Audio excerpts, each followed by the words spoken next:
Order.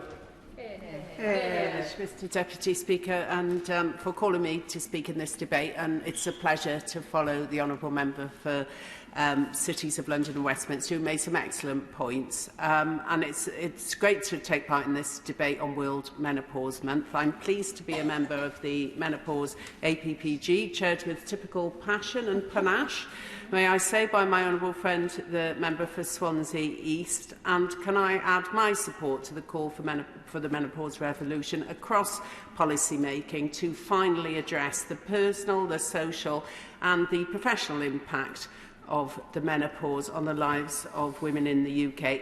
Issues faced by so many women, so ably outlined by my honourable friend here today that I won't repeat them, but I know we have another opportunity next Friday with her private members' bill to discuss some of those issues. And it is an issue that has been woefully overlooked, and I particularly welcome her reference to menopause training, actually, which I think is very important. I just want to make a very short contribution, as others want to speak, to add my support for the awareness raising and for calls for change. We do urgently need to see a change of attitude in our workplaces, particularly to reflect the change in makeup of the workforce. Menopausal women are the fastest growing working demographic in the UK. In Wales, nearly half of all working women are over 50 and are likely to be experiencing the perimenopause or have reached the menopause. However, a cut-off age of 50 doesn't reflect the real number of women affected, many whom will be experiencing symptoms of the perimenopause in their mid to late 40s, whilst many younger women experience an early menopause, whether premature, surgical or medical, and this includes younger women experiencing common conditions like endometriosis, who may receive treatments which induce menopausal symptoms. And I'm sure we all pay tribute to the APPG on endometriosis and its former chair, David Amos, who we are thinking about very, very much this week. What is clear that support for women suffering from the potentially debilitating symptoms of the menopause is not widespread in many workplaces.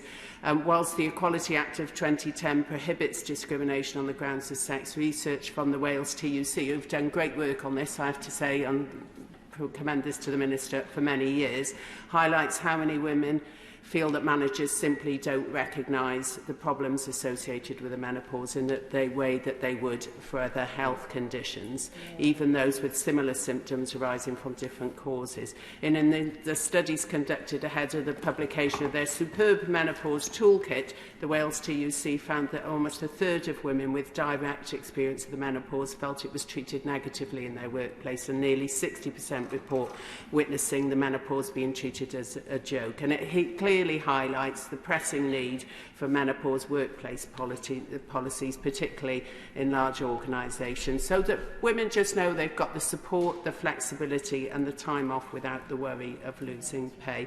I also wanted to mention the link with the menopause and osteoporosis, like my honourable friend for Bradford South, who is our lead on this as chair of the APPG. It affects 3.5 million people across the UK. Half of women over 50 will suffer a broken bone due to osteoporosis. As my honourable friend said, a condition which is closely tied with changes in oestrogen levels. And as my honourable friend said again, menopause is an important time for bone health and bone density. And like the menopause itself, is not something policymakers can really dismiss as a mild feature of getting older, as many people die from fracture-related causes.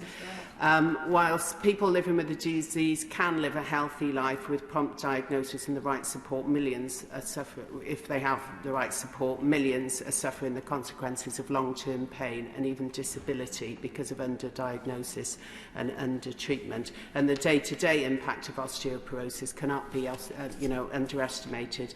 Research from the RRS shows that a quarter of osteoporosis sufferers will be living with long-term pain. 71% have trouble with cleaning and cooking. 52% say the condition affects their ability to get around, to drive or use public transport, and there's much more on that. There is work going on in many areas. This includes in an Iron Bevan Health Board in my area, where we have a specialist first fracture clinic in Pontypool and a fracture liaison service based at Neville Hall. But this needs to be more widespread. And I also implore ministers to work with the ROS on their request to the government to match fund their research investment as part of a much-needed rebalancing of research investment towards musculoskeletal conditions, which account for 9% of the health burden, but a mere 3% of research spend.